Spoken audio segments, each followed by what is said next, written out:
আপনাদের উল্লেখ করতে চলেছি। এই দোষটির নাম হলো ভৌম দোষ, বা নতুন কিছু জ্যোতিষী বা 10-15 বছর আগে যারা জ্যোতিষশাস্ত্র পড়তো বা তান্ত্রিক ছিল তাদের ভাষায় অনুযায়ী মাঙ্গলিক দোষ। আমি যতদূর জ্যোতিষশাস্ত্র পড়াশুনো করেছি, মাঙ্গলিক দোষ বা মাঙ্গলিক যোগ বলে এরম কিছু আমি কখনো পাইনি। যেটা পেয়েছি সেটা ভৌম দোষ বা ভয়ঙ্কর মঙ্গলের দোষ।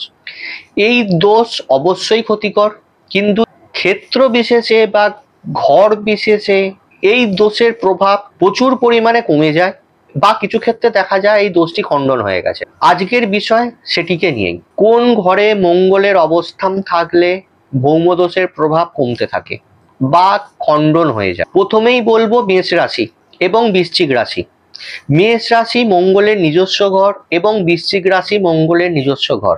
এই দুটি ঘরেতে যদি মঙ্গলের অবস্থান হয় সেক্ষেত্রে মাঙ্গলিক দোষ, কারুর ভাষায় মাঙ্গলিক দোষ, আমার ভাষায় ভৌম দোষ 70% খণ্ডন হয়ে যায়। দ্বিতীয় রাশি বৃষ রাশি এবং তুলা রাশি। বৃষ রাশি বা তুলা রাশিতে যদি মঙ্গলের অবস্থান হয় সেক্ষেত্রে ভৌম দোষের পরিমাণ 50%-এরও বেশি কমতে থাকে, এবং কিছু ক্ষেত্রে দেখা যায় তাদের ভৌম দোষের প্রভাব থাকেই না। তৃতীয় আসবো সিংহ রাশি।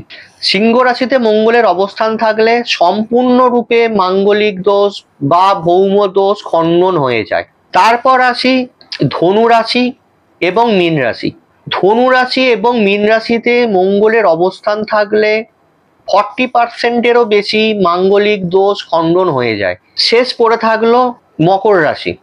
মকর রাশি যেহেতু মঙ্গল তুঙ্গস্থ এবং মকর রাশি শনির ঘর, সেক্ষেত্রে ভৌম দোষের প্রভাব 50%-এর মতো কমে যায়।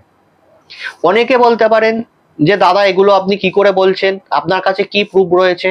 অবশ্যই আমার কাছে প্রুফ আছে। প্রুফ ছাড়া আমি আপনাদেরকে কোনো তথ্য দিই না, বা যেটা প্রুফ করতে পারবো না এইরকম কোনো ভিডিও আমি বানাই না।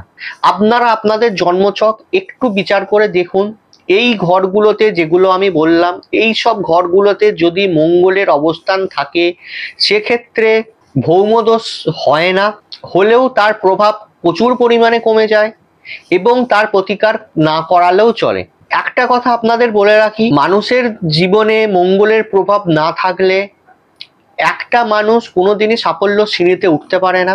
যদিও মঙ্গল খারাপ থাকা অবস্থায় দশা অন্তর্দশা বা গোচরে সাফল্য লাভ করে, মঙ্গলের কৃপা না থাকলে সেই পজিশন কোনোদিনই ধরে রাখতে পারবে না।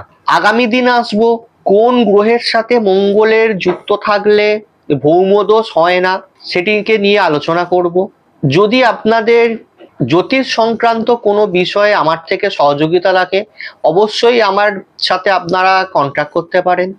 সঠিক রাস্তা দেখানোর চেষ্টা করব, মানুষকে ভুল না বুঝিয়ে। ভালো থাকবেন, নমস্কার।